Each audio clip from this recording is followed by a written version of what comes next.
Phi, also known as the golden ratio or golden mean, is a very simple relationship. If you had a rod and were going to put a mark on it, only two places would mark the phi ratio, which is here or here. The length of A plus B is equal to the length of C. This ratio is 1.6180339 and continues on forever. If you multiply the length of C with phi, it will create the exact same image, only bigger. C and D is equal to E. This ratio could then span on forever, going smaller and smaller or bigger and bigger forever. This ratio is infinite. It has no beginning and no end. It is also believed that phi is the mathematical root of all other sequences. See, every mathematical sequence in existence needs a minimum of 3 numbers to figure out the sequence. Phi only needs 2. It is the only one. Similar to how the circle and square are the source of all shape, but we'll get to that later on. The next thing that you need to know is that this ratio is found in all life everywhere. Sort of. By sort of, I mean it's really Fibonacci, but we'll look at that in a moment. Look at your hand. Not only does each finger have its own ratio moving up each finger, which is phi to the next bone, but it oscillates back and forth from the tallest finger to the thumb. You wonder why the human hand is like that? It's based on phi. This relationship is found throughout the body in various ways, moving up the arms and legs, in your face, throughout the entire body.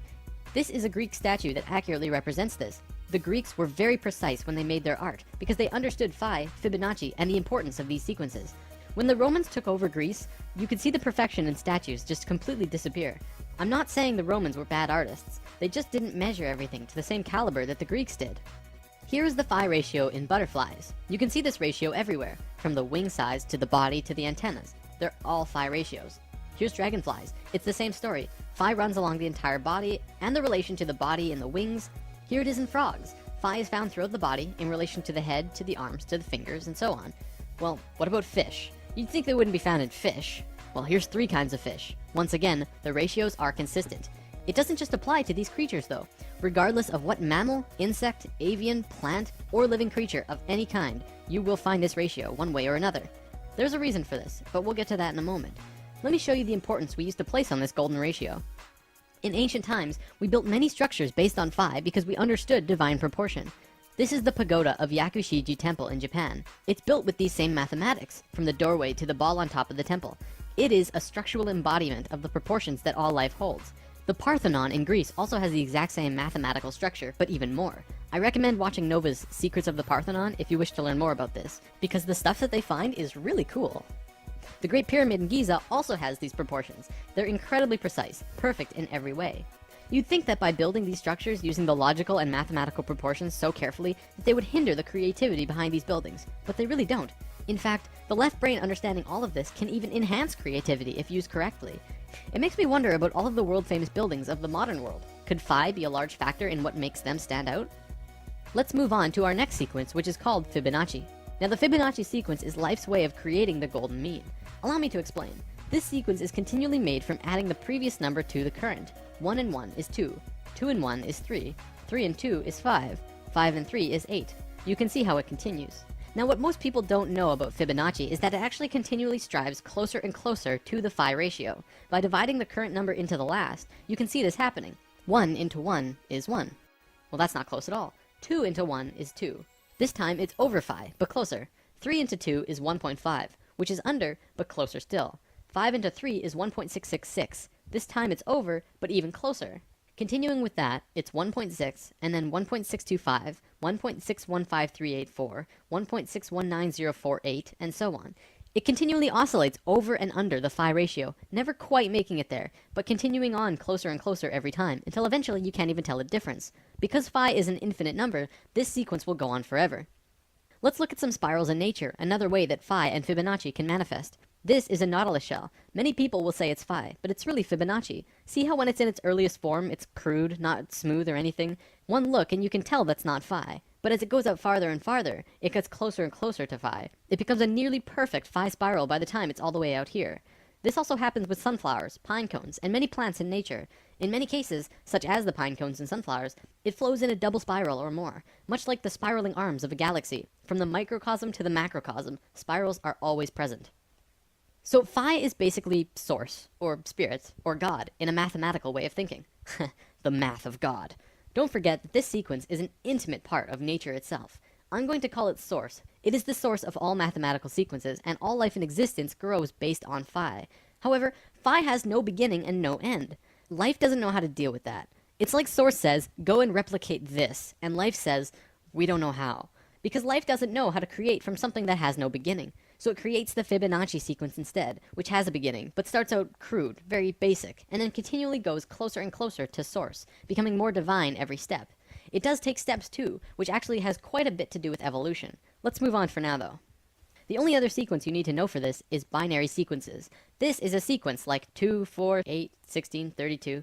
We're just doubling the last number instead of adding it to the previous one. We're all very familiar with this. Binary sequences are found in life as well. For example, mitotic cell divisions are binary. We go from being a single cell being to having over 100 trillion cells in only 46 divisions.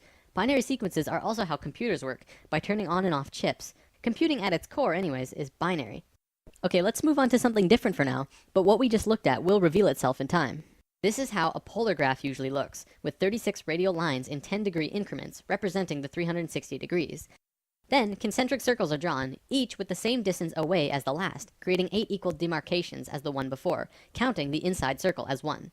Think about what this represents too. It's a two-dimensional drawing of a three-dimensional sphere, one of the sacred forms, by projecting it onto a flat surface.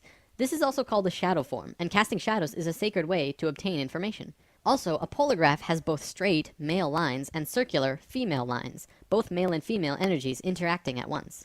If you plot a golden mean spiral at 0 degrees on the polar graph, it will loop all the way around before hitting 0 again, exactly at the 8th circle. You'll find that this golden mean line crosses 5 specific places as it goes out.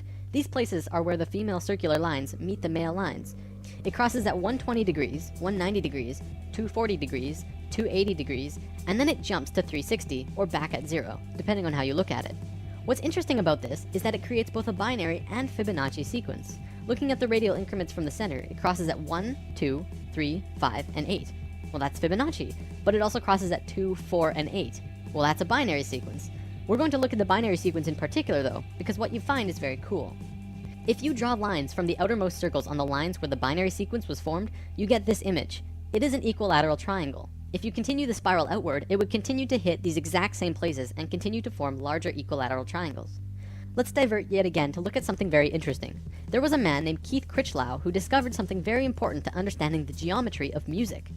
First, he drew a straight line through an equilateral triangle, and then he measured from the middle of the center line and drew a straight line up to the top edge and back down to the bottom corner.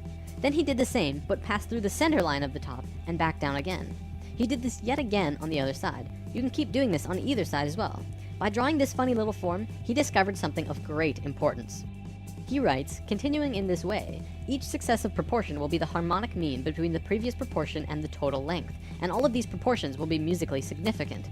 1/2 being the octave, 2/3 being the fifth, 4/5 being the major third, 8/9 being the major tone or step, and 16/17 being the half tone or step. In other words, he discovered the geometries of music, or at least one aspect of them. Then he tried measuring it in a different way, starting at a different point of the center line. At 3/4, he found the measurements were 1/7, 1/4, 2/5, 4/7, 8/11, and 16/19. All of these numbers are musically significant. This is very interesting. It means that the harmonics of music are somehow related to the proportions of the central line moving through a tetrahedron. Back to the polar graph, you can see that this drawing has a much greater value all of a sudden. Not only that, but it becomes even easier to make your measurements thanks to the polar graph itself. You can just draw a straight line through the drawing on the graph, and it will give you the center line. This information has been taken light years beyond what I just showed you though. A research team found that you can draw these lines not only from the center, but from any nodal points inside the upper half of the triangle, and you'll come up with all known harmonics in existence. Basically, this means that anywhere the straight line and curved lines on the polar graph cross from 0 to 120 degrees and start making the pattern, you will come up with all known harmonic systems. Not only the Western keyboard, but the Eastern, and even many unknown systems that have never been used. As I'm not a musician, there's not much more I can show you related to this, but I would love to see what a musician could really do with this knowledge. How far could you take this? Alright, I'm running low on time here, so I'll wrap up with this unraveling. Remember when we talked about spirals in nature? They often travel in twos. Usually this is male and female. So on this polar graph, if you're going to copy nature, you don't just plot one spiral, you have to plot two. When you do that, it gives you this image, which is a star tetrahedron inside of a sphere. We mentioned this in lesson 7, and this image is more commonly known as the Star of David. Do you remember the face on Mars? NASA obviously tells us that it's just a random formation on the surface of the planet. But right next to the face, there are also a few pyramids and other anthropomorphic structures. I know what you're thinking. Why on earth would I bring that up all of a sudden? Well, Richard Hoagland and his colleagues have spent a long time researching and deciphering a message on the surface of the red planet. Want to know what that message was? It was a star tetrahedron inscribed in a sphere. Holy balls, right? There's a link in the comments to a page with all of this information if you want to learn more. It's pretty crazy, and very eye-opening now that we have this information about what this really means. Inside the star tetrahedron, another one fits perfectly. We can continue to put more and more star tetrahedrons inside or outside of the other star tetrahedrons, the same way the golden mean spiral can wrap around the polar graph infinitely big or infinitely small. You'll notice that this smaller tetrahedron also happens to fit perfectly around this sphere. Well, check this out. If you put this same size sphere centered on the point of every single star tetrahedral point, guess what suddenly reveals itself?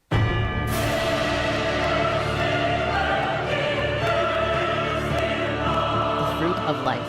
It's back. According to the Egyptians, as well as the Ascended Masters, this is one of the holiest, most sacred forms in existence. Of course, we already learned one of its informational systems in Lesson 6, and what you just saw was the second, only in reverse order. What this means is that all of the information of music, harmonics, sound, and spirals come out of this image. Not only that, but light and the dimensional levels work in the same way as harmonics, which we've already discussed in Lesson 2, 7, and 9. Meaning that the geometric information about light and dimensions are also related to this star tetrahedron pattern. So just briefly looking at this image that we looked at in Lesson 7, this is the fourth unraveling of the flower of life. It is an infinite spectrum of never-ending fruits of life within more fruits of life. This is the unraveling of dimensions, so it makes a little more sense now, but I won't have time to show you anything more today. So what you just saw was the second unraveling from the third rotational pattern of Genesis, the geometry at the heart of creation.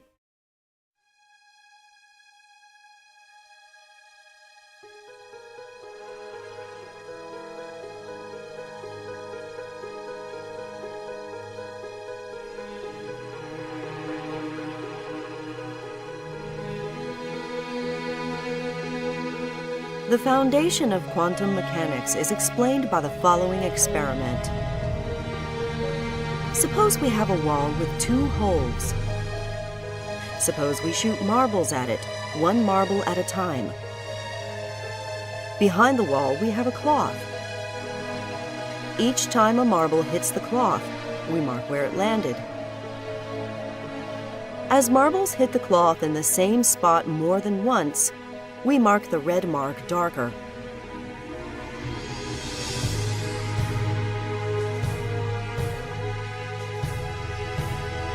Some marbles make it through the holes by bouncing off at an angle. But most marbles that make it through the holes continue in a straight line. After a while, there will be many red marks on the cloth. The darkest red marks will be directly behind the two holes. Now suppose the two holes are very narrow. Suppose the marble is very small. Now the result is very different.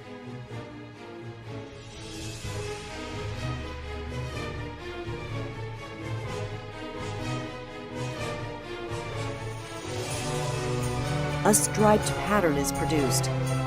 The marbles never hit the cloth in the areas between the stripes.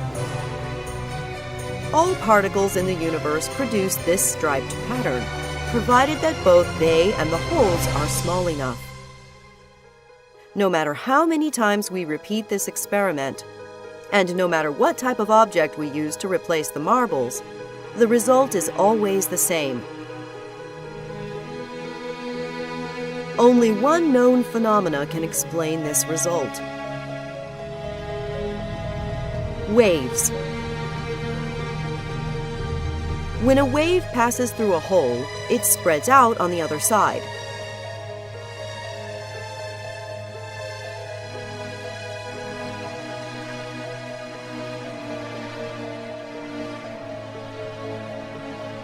If there are two holes, two waves are produced.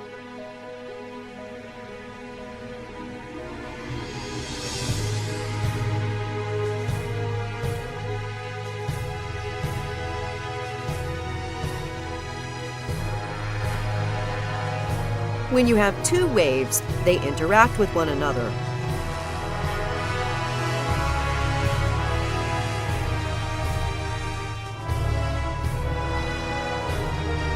In some areas they strengthen each other, and in other areas they cancel each other out. This creates a striped pattern. This is the exact same pattern that we saw before. This means that all objects really behave like waves.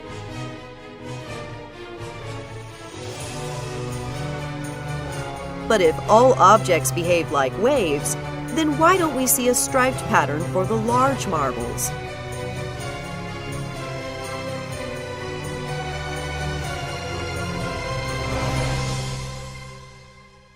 Large objects have much more energy than small objects. Waves have more energy by having a higher frequency.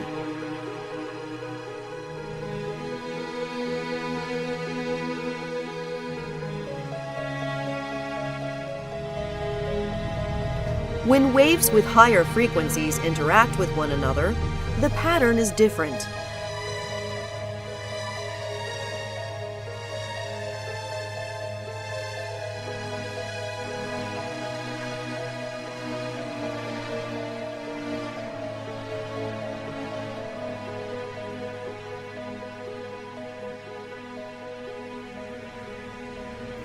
Large objects have more energy, and they therefore behave like high-frequency waves.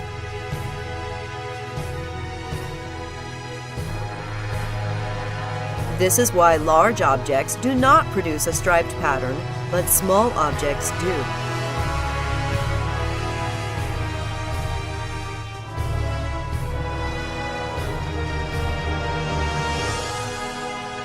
But there's still a problem.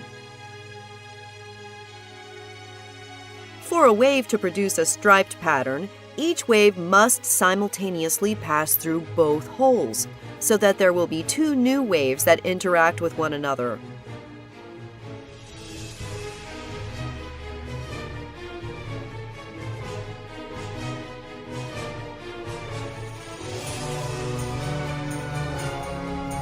But we're shooting the marbles at the wall only one marble at a time. This means that each marble must somehow simultaneously pass through both holes in order to create the striped pattern.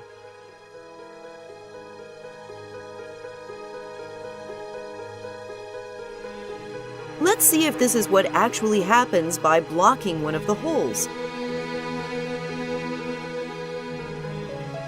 The striped pattern disappears.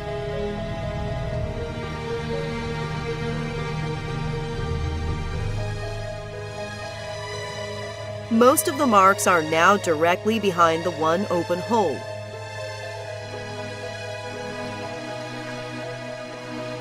Now let's block the other hole instead.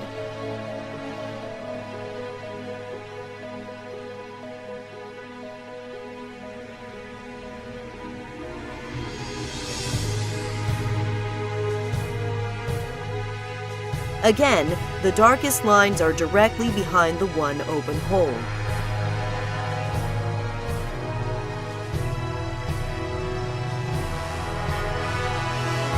But if we unblock both holes, the striped pattern returns.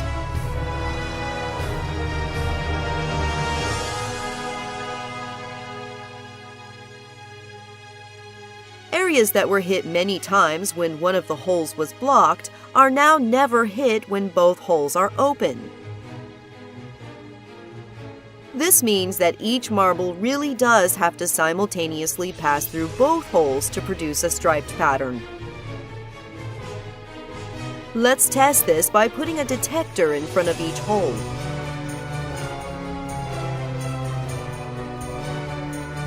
We should expect that both detectors will simultaneously indicate that the marble passes through it. However, this is not what happens.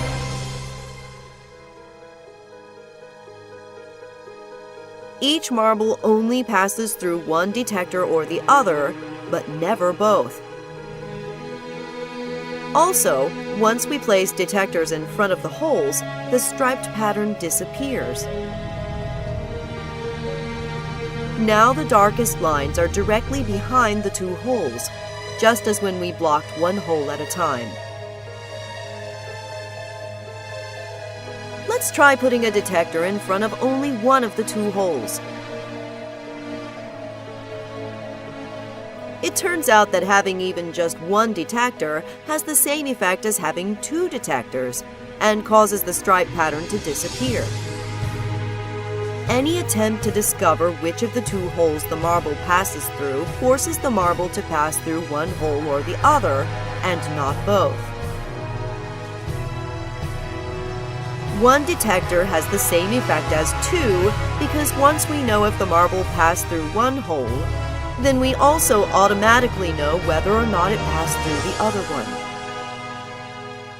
A marble goes through both holes only when we are not trying to find out which hole it went through. But when we do try to find out, the marble goes through only one hole or the other. So what if we place detectors in front of both holes and just close our eyes and not look?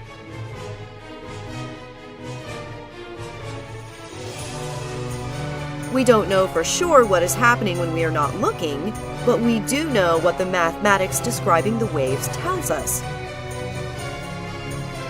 When waves pass through a detector, the waves are altered so that they can no longer interact with one another.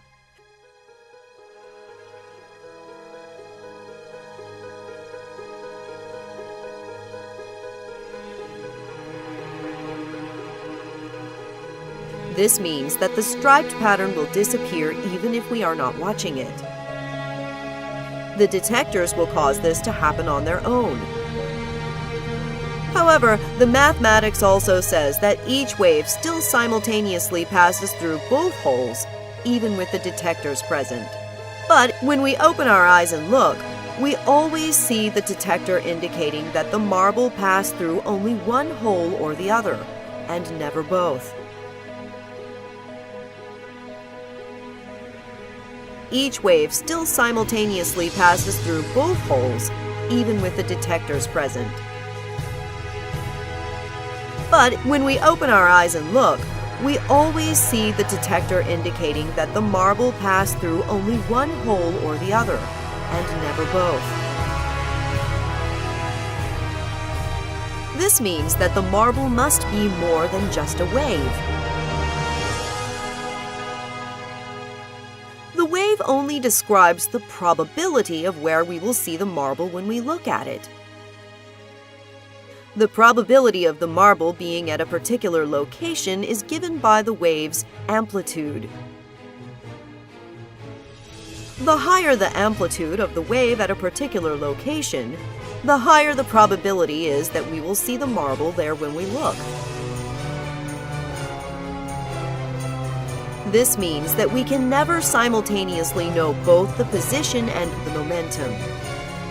Before the wave hits the detector, we know exactly what direction the momentum is in. However, we know nothing about the object's position.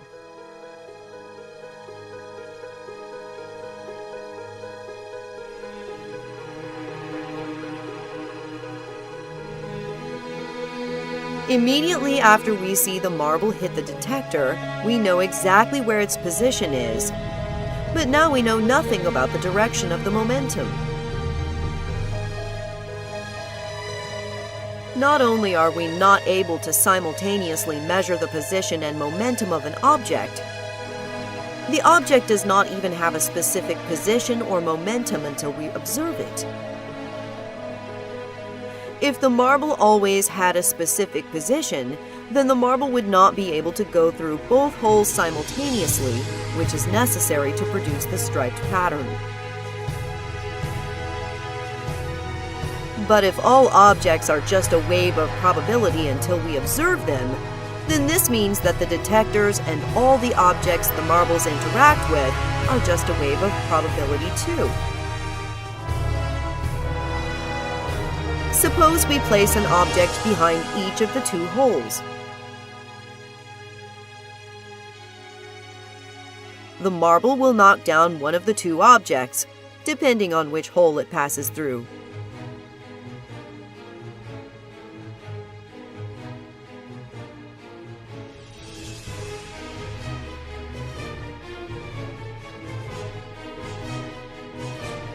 If we close our eyes and don't look, then the wave of probability passes through both holes, and each object being knocked down also becomes a wave of probability.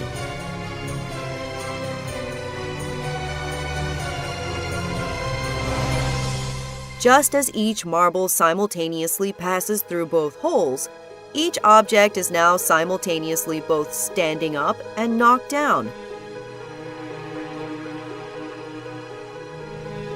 No matter how long we wait after the marbles have hit the objects, each object will continue to have a probability of still being in the standing position.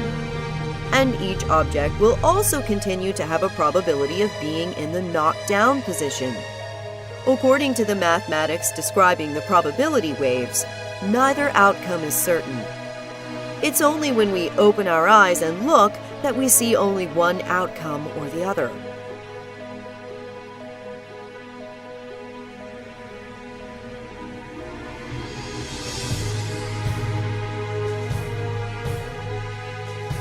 It's not just that we ourselves do not know the outcome until we look.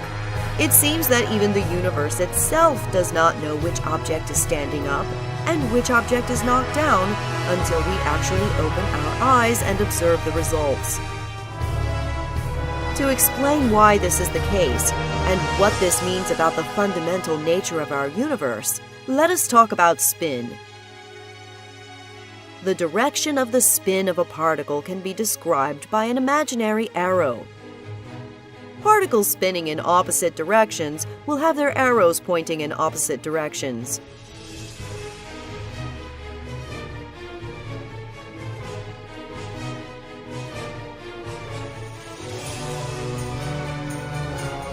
Particles are too small to see the spin directly with our eyes,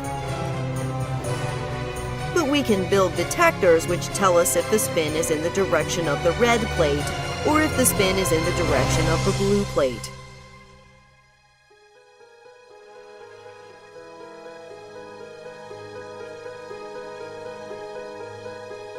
Suppose we think that we already know the spin of a particle ahead of time, because we have measured it previously and we line up the detector with this direction.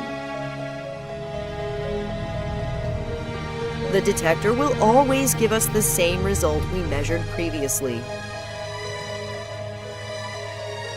But if the spin we measured previously is not in the same direction as the detector, then the act of measuring the spin ends up changing it.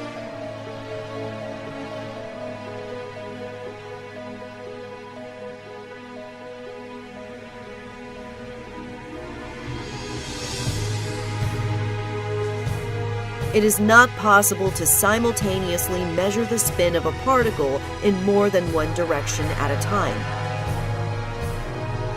If we want to know the direction of the spin in the horizontal direction, then we need to rotate the detector.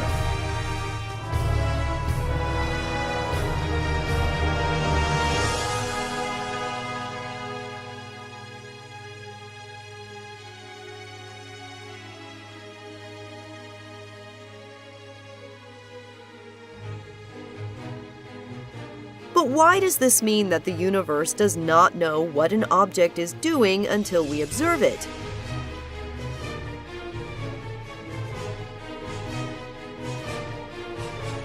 The answer lies in the fact that we can produce pairs of particles that always spin in opposite directions. If the two detectors are aligned in the same direction, then when the spin of one particle is measured to be towards the red plate, the spin of its partner is always measured to be towards the blue plate. This is true 100% of the time. This is still true the vast majority of the time, even if we offset the detectors by 45 degrees. We know this based on experiment. If we offset the detectors by 45 degrees, then when the spin of one particle is towards the red plate, the spin of its partner will be towards the blue plate, the vast majority of the time.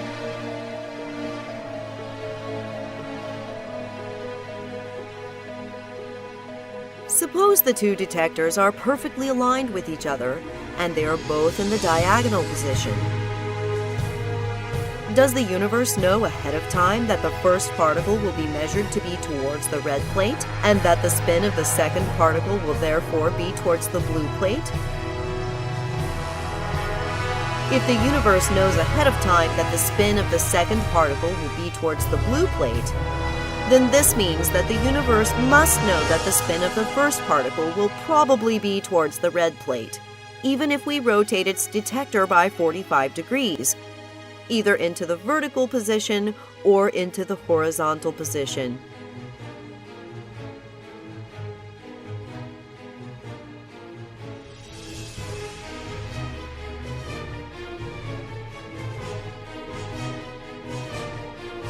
Therefore, if the universe knows the results in the diagonal observation ahead of time, then the universe would also know that if one detector will be rotated into the vertical position, and the other detector will be rotated into the horizontal position, the two particles will still probably be spinning in opposite directions. But when we actually do the experiment, this isn't what happens. When the two detectors are offset by 90 degrees, there is no correlation between the measured spins of the two particles. When the two detectors are offset by 90 degrees, the spins of two particles are just as likely to read in the same direction as they are to read in opposite directions.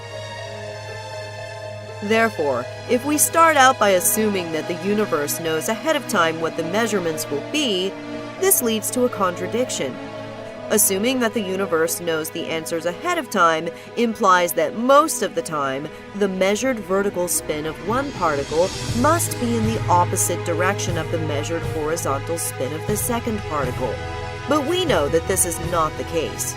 The apparent implication is that the universe cannot know ahead of time what the measurement of the spin will be, and the universe makes up its mind only when the spin is actually observed. The apparent implication is also that when the spin of one particle is measured, it sends an instantaneous message to its partner to spin in the opposite direction. If each particle makes up its mind about what direction it's spinning only when it's observed, then we need this instantaneous message from one particle to the other in order to guarantee that the two particles will always decide to spin in opposite directions when the detectors are aligned.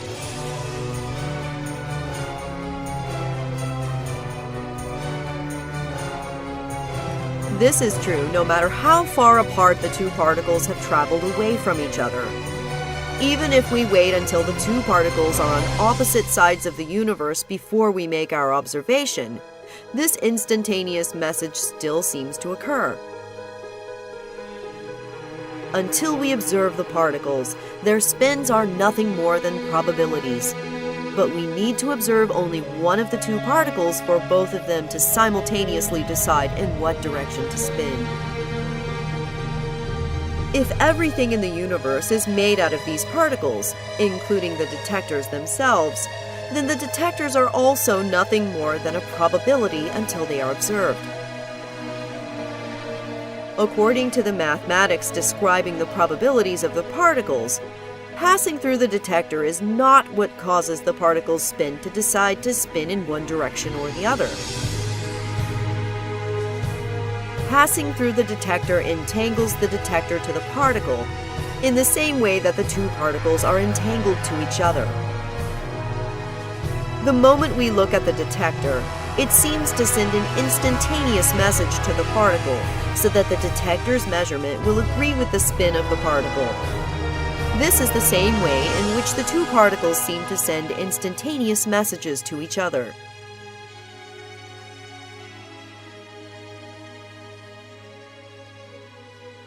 There are many possible explanations as to what's actually happening and how to interpret these results, and this is a matter of considerable debate. But if we really do have these types of instantaneous messages, which are faster even than the speed of light, then this creates an interesting situation with Einstein's theory of relativity. According to Einstein's theory of relativity, different observers will disagree about which of two events happened first, and no observer is more correct than any other.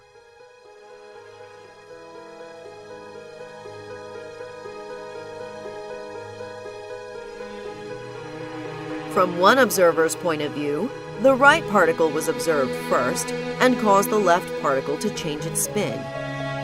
From another observer's point of view, the left particle was observed first and caused the right particle to change its spin. Therefore, we can't know which of these events is the cause and which of these is the effect, since both points of view are equally valid.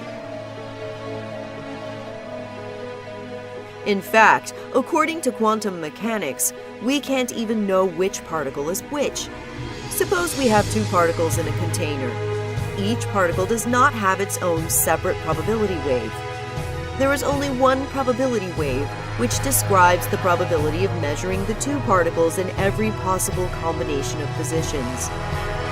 The probability that particle 1 will be in one position and that particle 2 will be in another position is exactly equal to the probability that the two particles will be in the swapped positions.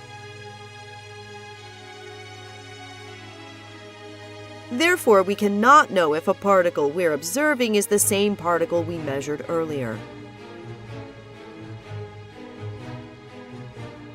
If we think of our container as the entire universe, then this would imply that the universe consists of just one probability wave, governing the probability of all the particles in existence.